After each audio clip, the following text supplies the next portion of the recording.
ఇంతమంది DSC బాధితులా? Yes sir, ఇంకా చాలా మంది ఉన్నారు సార్. నాకు అదే ఆశ్చర్యం అనిపిస్తుంది నాకైతే. మన హయాంలో మనము ఎన్నికలు అయిపోయిన 4 నెలలకి గాంధీ జయంతి నాటికి, ఎన్నికలు జూన్లో అయిపోయినాయి, గాంధీ జయంతి నాటికి 130,000 మనం సచివాలయంలో ఉద్యోగాలు ఇప్పించినాం. ఒక్క క్రిటిసిజం రాలా, ఒక్కడంటే ఒక్కడు కూడా క్రిటిసైజ్ చేసే పరిస్థితికి మనం ఛాన్స్ ఇవ్వాల. అంత ట్రాన్స్పరెంట్గా చేసినాం. 130,000 ఉద్యోగాలు, ఈడ 16,000 ఉద్యోగాలకు దీనికి రకరకాలుగా దాన్ని తిప్పి ఇంత కాంట్రవర్షియల్ చేసి అమ్ముకునే కార్యక్రమం దాకా తీసుకుపోవడం అంటే నాకు ఆశ్చర్యం అనిపిస్తుంది. దాన్ని నడిపించిన తీరు. 18 లక్షల మంది అందులో రాస్తున్నారు. అసలు నిజంగా వీళ్ళు ప్రవర్తించిన తీరు చాలా అన్యాయమైన తీరు. నేను ఒక ప్యానెల్ క్రియేట్ చేస్తాం జగదీష్, ఇది అయిపోయినాక సార్. ఇది డీల్ చేసే దానికోసం మన లీగల్ సైడ్ నుంచి మన లాయర్లు ఎవరైతే, మన సీనియర్ అడ్వకేట్లు ఎవరైతే మన దగ్గర ఉన్నారో, సుధాకర్ రెడ్డి, మనం వీళ్ళందరినీ కూడా తీసుకొని వచ్చి ప్యానెల్ క్రియేట్ చేసి ఇక్కడ కల్పనమ్మను, చంద్రశేఖరన్ ఎమ్మెల్సీలు, మన పార్టీ తరఫున టీచర్లు ఎమ్మెల్సీలు ఎవరైతే ఉన్నారో వీళ్ళని కూడా తీసుకొని వచ్చి ఆ కమిటీలో పెట్టి ఇక్కడ మీకు అందుబాటులో ఉండేట్టుగా చేస్తాం. మీకు అన్ని రకాలుగా న్యాయపరంగా మీకు ఖర్చు లేకోకుండా న్యాయపరంగా అన్ని రకాలుగా మనమే దీన్ని ఫైట్ చేసే విధంగా we will take it up. అది చేద్దాం. ఇక్కడ జియో ఫస్ట్ ఏమో ఇచ్చి సార్ ఎటువంటి ఎగ్జామ్ పెట్టుకోకుండా సర్టిఫికేట్ల కేవలము వీళ్ళు ఇష్టారాజ్యంగా దొంగ సర్టిఫికేట్ల ప్రకారము, లేకపోతే వీళ్ళ సర్టిఫికేట్లు ఏదైతే కరెక్ట్ అనుకుంటారో దాని ప్రకారమే ఉద్యోగాలు ఇచ్చే కార్యక్రమాలు చేసినారు. వెరిఫికేషన్ చేస్తారు సార్. ఆ తర్వాత వాళ్ళు ఉద్యోగాలు ఇచ్చేసిన తర్వాత ఆ సర్టిఫికేట్ మళ్ళీ జీవో అది క్యాన్సిల్ చేసి ఇప్పుడు మళ్ళీ ఎగ్జామ్ మీరంతా రాయాలా అని చెప్పి అంటున్నారు. ఫస్ట్ ఏమో వాళ్ళు ఒక జీవో ఇచ్చినారు. అవును సార్.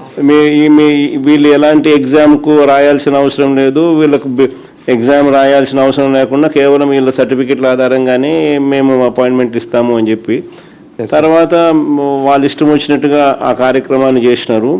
నువ్వు సర్టిఫికెట్ల ఆధారంగా నువ్వు ఇంకా బలమైన సర్టిఫికెట్ పెట్టినా నీకు ఉద్యోగం ఇవ్వలేదు.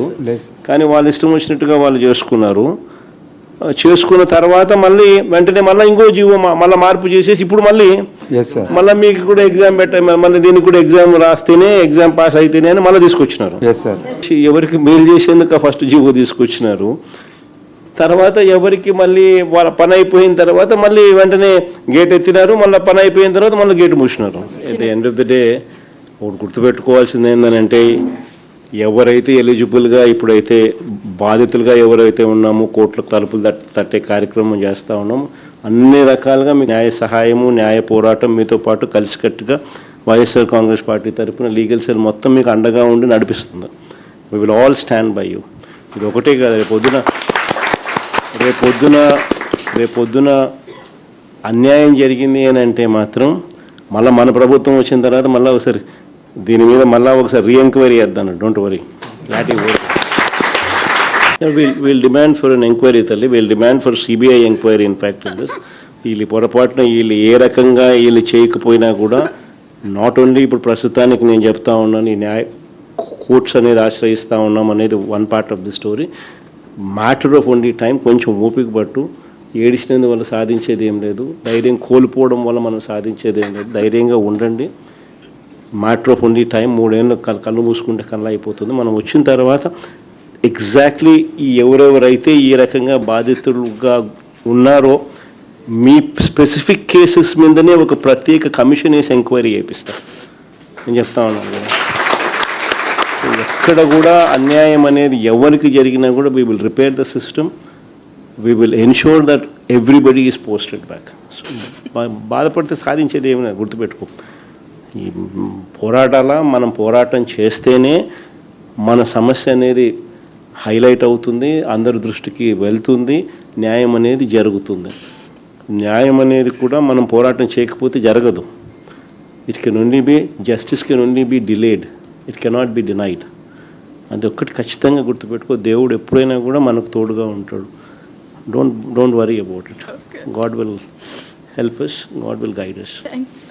అలాంటప్పుడు 1:1 వెరిఫికేషన్ పిలవకూడదు సార్, మమ్మల్ని అక్కడే ఆగిపోయి ఉంటాం సార్. ఒకటి దీంట్లోమో 1:1 అని చెప్పి పిలిచి సబ్జెక్టులు వెరిఫికేషన్ ఆఫ్ సర్టిఫికేట్స్ మాత్రమే అన్న పరిస్థితి నుంచి రిజెక్ట్ చేయడం అన్నది ఒక తప్పు అయితే, వెరిఫికేషన్ అనేది లో పూర్తిగా సర్టిఫికేట్లో ఆథెంటిక్ జెన్యున్ అని చెప్పి తెలిసి ఉన్నా కూడా రిజెక్ట్ చేయడం ఒక తప్పు అయితే, రెండోది ఇంకోటి ఏంటంటే, ఇంకొకటి ఇంటెన్షనల్గా వీళ్ళు చేసిన మిస్చివస్ పని ఏంటంటే, ఏ ఎగ్జాము రాయకుండా స్పోర్ట్స్ అని చెప్పి ఒక కేటగిరీ ఒకటి క్రియేట్ చేసి వాళ్ళకి ఎటువంటి ఎగ్జాము అవసరం లేదు, ఎటువంటి క్వాలిఫికేషన్ అవసరం లేదు అని చెప్పి వాళ్ళకు టీచింగ్ పోస్టులకు ఉద్యోగాలు ఇచ్చేసే కార్యక్రమంలో భాగంగా ఇవ్వడము, అది తీసుకొచ్చేదానికోసం మిమ్మల్ని అందరినీ కోసేయడము. దాని తర్వాత మళ్ళీ సేమ్ థింగ్ను మళ్ళీ క్రిటిసిజం వస్తుందేమో అని చెప్పి వాళ్ళ పని అయిపోయిన తర్వాత మళ్ళీ గేట్లు మూసేసినారు.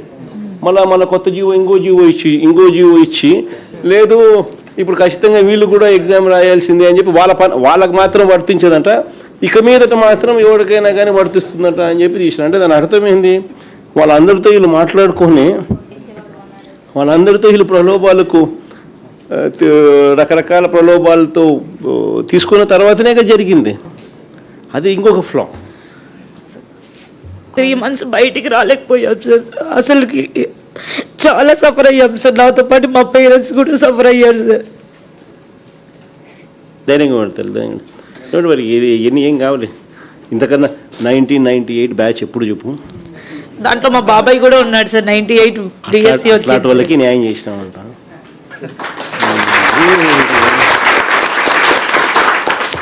దీని గురించి బాధపడతావు ఎందుకు, కొంచెం ఓపిక పట్టు. Thank you sir. ఎన్ని పద్ధతుల్లో వీళ్ళు చేసినారు స్కాములు అని చెప్పడానికి నిదర్శనాలు, ఫస్ట్ ర్యాంక్ వచ్చిన వానికి, జిల్లాలో ఫస్ట్ ర్యాంక్ వచ్చిన వానికి ఉద్యోగం ఇలా. ఎందుకు ఉద్యోగం ఇవ్వలేదు అని అంటే వీళ్ళు చెప్పేది వెరిఫికేషన్కి రాలేదని. వెరిఫికేషన్కి రానోడు కోర్టుకు పోయి నాకు ఉద్యోగం ఎందుకు ఇవ్వడం లేదు అని చెప్పి కోర్టుకు పోయే కార్యక్రమం చేసినాడు అని అంటే, ఫస్ట్ పేపర్లు లీక్ కాడ నుంచి జరుగుతూ ఉందా. ఇలా కావాల్సిన వాళ్ళకు ఫస్ట్ పేపర్లు లీక్ ఇచ్చి కొంతమందిని తెచ్చుకునే కార్యక్రమం, తర్వాత రకరకాల పిచ్చి జియోలు ఇచ్చి ఎలాంటి క్వాలిఫికేషను అవసరం లేదు అని చెప్పి ఏకంగా జియోలు ఇష్యూ చేసి గేట్లు ఎత్తడము, గేట్లు తీసేయడము, ఆ పద్ధతిలో కూడా మళ్ళీ తీసుకొచ్చే కార్యక్రమం చేయడంతో గందరగోళం క్రియేట్ చేసినారు. సో ఇక్కడేమో 1:1 అని చెప్పి పిలిచి సర్టిఫికెట్స్ వెరిఫికేషన్ మాత్రమే ఫార్మాలిటీ అనేది పెండింగ్లో ఉండగా, సర్టిఫికెట్లన్నీ పర్ఫెక్ట్గా ఆథెంటిక్గా ఉన్నాయని తెలిసినా కూడా మళ్ళా ఉద్యోగం ఇవ్వకోకుండా ఎగరగొట్టే కార్యక్రమాలు చేసినారు. ప్లస్ మిమ్మల్ని ఎగరగొడుతూ ఫిల్అప్ చేసినట్టు చూస్తే మోస్ట్ అబ్జర్వ్డ్ పేర్లు ఎక్కడెక్కడో ఏదో క్వాలిఫికేషన్లో ఉన్న వాళ్ళని తీసుకొని వచ్చి ఇచ్చిన పరిస్థితులు కూడా కనిపిస్తూ ఉన్నాయి. వాళ్ళ క్లారిఫికేషన్ అడిగితే అసలు లెక్కలేనితనంతో క్లారిఫికేషన్ ఇస్తాను. మీరు అడిగేది ఒక క్వశ్చన్ అడుగుతారు, వాడు క్లారిఫికేషన్ ఇచ్చేది మీరు అడిగిన భాష అర్థం కానట్టుగా ఏదో ఒక వేరే ఆన్సర్ చూస్తే వేరే మాదిరిగా ఇంకొక క్వశ్చన్కి సంబంధించిన ఆన్సర్ ఇస్తూ ఉన్నారు. అంటే లెక్కలేనితనంతో ఆన్సర్ ఇస్తూ ఉన్నారు. మీ అందరికీ మళ్ళీ ఒకసారి చెప్తా ఉన్నాను, మనకు మాట్లాడగలిగిన వాళ్ళు బహుశా నా దగ్గరికి కొంతమంది రాగలిగినారు, చాలామంది కొన్ని వేల మంది చాలామంది బహుశా రాలేని పరిస్థితిలో కూడా ఉన్న వాళ్ళు కూడా చాలామంది కూడా ఉండొచ్చు. బట్ ప్రతి ఒక్కరికి కూడా నేను భరోసా చెప్తాను. ఇక్కడ ఒక కోఆర్డినేషన్ కింద ఇట్లా ఇద్దరు ఎమ్మెల్సీలు, వీళ్ళిద్దరు టీచర్స్ ఎమ్మెల్సీలే, చంద్ర అండ్ కల్పనమ్మ. వీళ్ళకి తోడు మన స్టూడెంట్ వింగ్ నుంచి ప్లస్ మన లీగల్ సైడ్ నుంచి కూడా మన పార్టీ లీగల్ సైడ్ నుంచి కూడా లాయర్లందరినీ కూడా ఎంపానల్ చేసి ఒక కమిటీని ఫామ్ చేసి ఇక్కడ పెడతాం. ఎవరికి ఏ సమస్య వచ్చినా కూడా ఎనీ లీగల్ హెల్ప్, మీరు ఎవరికి రూపాయి కూడా డబ్బు ఖర్చు కాకుండా వీళ్ళే లీగల్గా కోర్టులలో కేసులు వేసి మీ తరపున వాద్యం చేసేట్టుగా వీళ్ళందరినీ కూడా పురమాయిస్తూ ఉన్నా. సో వీళ్ళందరూ కూడా దానికి అన్ని రకాలుగా కూడా చేస్తారు, చేసి కోర్టులో కొట్లాడే కార్యక్రమం చేస్తాము. మరోవైపున సిబిఐ ఎంక్వైరీ కూడా గట్టిగా అడిగే కార్యక్రమం కూడా చేస్తాము. ఇవన్నీ ఒక ఎత్తు. పొరపాటున ఏదైనా డిలే కావడమో ఇంకోటి కావడమో మీకు న్యాయం జరగని పరిస్థితి ఏదైనా ఉన్నా కూడా బాధపడకు. ఓన్లీ 3 ఏళ్ళే మన ప్రభుత్వం వస్తుంది.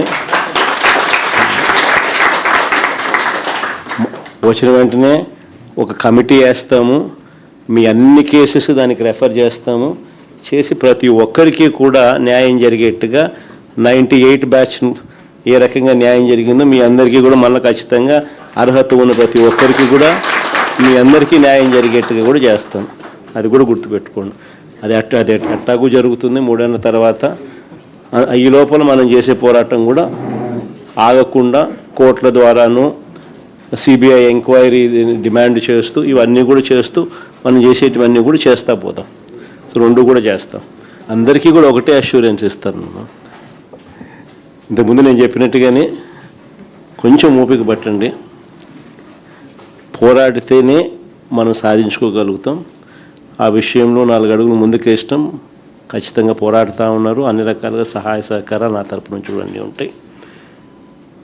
ఇది డిలే అయినా మనం న్యాయం సత్వరమే రాకపోయినా కూడా బాధపడాల్సిన అవసరమే లేదు.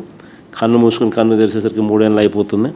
అయిపోయిన వెంటనే మనం అధికారంలోకి దేవుని దయ వల్ల ఖచ్చితంగా వస్తాం. వచ్చిన వెంటనే కమిటీ కాన్స్టిట్యూట్ చేస్తాను. మీ అన్ని కేసెస్ దానికి రెఫర్ చేస్తాను.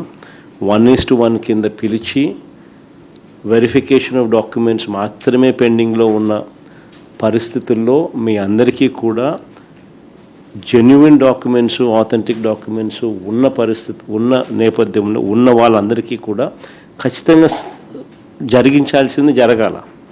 కానీ తప్పులు జరగడం వల్లనో ఇంకొక దాని వల్లనో నష్టపోయిన వాళ్ళందరికీ కూడా అవసరమైతే ఎక్స్ట్రా పోస్ట్ అయినా క్రియేట్ చేసైనా కానీ మీకు మంచి చేస్తాను.